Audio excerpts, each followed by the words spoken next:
On. So a lot of people seem to do very well throughout the week, but as soon as the weekends come along, everything just goes out the window. They lose all control and they go downhill as far as their nutrition and weight loss progress. So today I'm going to tell you exactly what you can do to stay on track in the best way possible throughout the weekend so you don't lose all control and just go downhill as far as your weight loss on the weekend. And if you're watching me online right now, just type live down in the comments below. Or if you're watching me on the replay later on, just type replay down below so I know when you saw this video and when you got this information. And before I get into this, before I tell you exactly how to just plan ahead and just how to have ultimate control, you have to understand two specific things. Number one is that a single meal is not going to just get you off track ever. Just like if you eat perfectly well for an entire week, it's not going to get you to reach your goal. It's just not. It's just a very short time period. And a lot of people think that a single meal will get them off track and then the whole world's going to burn. It's not going to, they won't be successful. It doesn't work that way. But a single meal, if it mentally gets you off track, if it pushes you into a direction of making or the decisions that you know you shouldn't be making afterwards, that will actually get you off track. It's never a single meal. It's all the decisions, all the food you eat after that meal. For example, if you follow keto, for example, and you don't allow yourself to eat much if carbs at all, and you have a very carb heavy meal, if that makes you feel guilty, if it makes you feel like a failure, if it makes you feel like you're not worthy of losing weight, you're just not cut out for that, that will put you in the wrong direction, which is why I recommend people follow a flexible nutrition approach. And you don't put yourself in a box of you can and you can't, because you will likely break that box and just feel like you did something wrong. That's the first thing.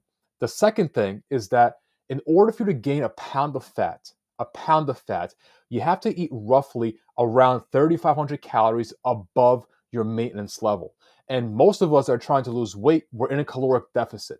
So you have to eat over 3,500 calories above your maintenance. That's probably over 4,000 calories extra. And most of us aren't going to eat that many calories in a single meal over our maintenance calories. That's just simply not going to happen. What's going to happen in reality is we'll likely gain a few pounds that will be from water weight, the extra carbs, the sodium, the extra amount of food that's in our system. That's what's going to show up on the scale. It's not going to be fat, but if you think that it's actually fat, that will get you off track. It'll make you feel like you did something wrong and you'll just feel terrible about the entire situation. So if this makes sense to you, drop a fire emoji down below, because I know a lot of people think that the weight they see on the scale is exactly the fat they've gained, and it's completely not true. You will likely gain weight. That's why I want to tell you exactly how it is, but it's not going to be fat. Or if you gain a pound of fat, it's a lot of extra calories you got to consume, and most of us aren't going to eat that many calories in a single meal, let alone a single day. But what can you actually do to set yourself up to be as successful as possible on the weekend?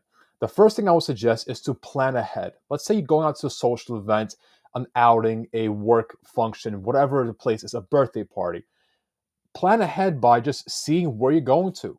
Maybe it's a restaurant. Take a look at the menu, see what they have. Maybe you don't even want to eat that kind of food. Maybe they don't have the best choices for you as far as your goals. You can already start to make better decisions going into the event. Whereas if you kind of went to a restaurant blindly, consciously you're not already planning ahead. So just by looking at the menu, seeing what the place orders, see what kind of choices you can make at that place, you're already planning ahead, even if it's a tiny little bit, but you're getting into the mindset of making better choices while you're there. The second thing you can do is that when we go to these social events, restaurants, bars, whatever you call it, there's usually a lot of extra carbs there. The appetizers, the people walking around with the plates giving you little food tasting items. It's usually a whole bunch of carbs, and that is normal. So, what I would recommend is to save a whole bunch of your carbs for the evening, because you're likely going to be going out in the evening. Because if you save yourself most of your majority of your carbs for the evening, you're just planning ahead in the best way possible. On top of that, save a majority of your calories for that meal. So if you're going out for brunch, understand that you will likely, eat a bit extra at brunch or in the evening if you're going out to a social event. So save most of your calories for that meal. And going into that meal, try to have a very protein heavy and a very voluminous meal in the earlier part of the day. So maybe some kind of lean protein, a bunch of vegetables or a salad. because there's usually not that much protein at these places. Usually very carb and fat heavy, and the protein is kind of the last thing. So if you fill up on the essentials, it will keep you full. You will not feel that hungry once you go into the event. It'll just be a lot easier for you. The second thing you can do is understand that a lot of the calories that we eat when we go out are from appetizers, because it's very difficult to find appetizers that are very low in calories. They're very fried, usually very crunchy, crispy, and they're delicious. So most of the calories that we eat on a meal will be from hand picking or just eating like finger food, like appetizers. So understand that they're usually fried and they're usually very easy to eat. And if they're easy to eat and they're fried, they're going to be very calorically dense, and you will likely add in a whole bunch of calories into your body from food that doesn't really fill you up.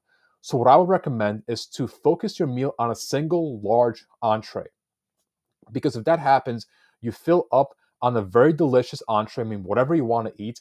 But if you keep it to a single plate, you end up not picking a whole bunch of different appetizers, filling up on calories, not really volumes of food, and you still end up eating, an entree later on. Whereas if you focus on having more entree, maybe a single plate of a large piece of food you want to eat, steak, maybe it's fish, maybe it's pasta, you're still likely going to eat less calories. Whereas if you were to eat a whole bunch of different appetizers before that entree came, right? So hopefully this makes sense. But the most important thing is that it's the drinks, and it's not the calories from the drinks, it's the calories we consume after the drinks. So if you walk into an event, if you sit down in a restaurant and you're hungry and you start drinking, where first of all, if you like to drink, you should definitely keep doing that. You don't want to tell yourself I can't drink anymore, but it's the calories that we consume after drinking the alcohol. So if you're a bit tipsy or if you're drunk, you're going to be super hungry or even more hungry once you start drinking. So try to eat before you go out. Don't drink on empty stomach, because you're going to end up eating a whole bunch of extra calories afterwards. It's not going to be very easily controlled, because you're not going to be, in the normal state of mind. So you're going to end up eating everything in sight. So just eat before you start drinking. It's not the calories from the drinks. It could be if you're drinking a whole bunch of super caloric mixed drinks, margaritas, stuff like that. But it's usually the calories after you start drinking the alcohol, because you lose control or a part of it, and all the food around you looks delicious. Maybe it's 1 o'clock in the morning, you go to McDonald's and you get number 6 because you feel like it, because you're super hungry. So don't start drinking on an empty stomach. It's not going to be a good, situation, and you're going to probably feel guilty afterwards, and it's not a good. It'll just enable the same cycle to just keep happening over and over again. So I hope this is making sense to you. If this video is making sense to you right now, drop a fire emoji down below and share this video with somebody else that may also lose track on the weekends. Tag them in the comments below and let me know what else you want to see me talk about, and I will see you next time. Make sure you stay in control.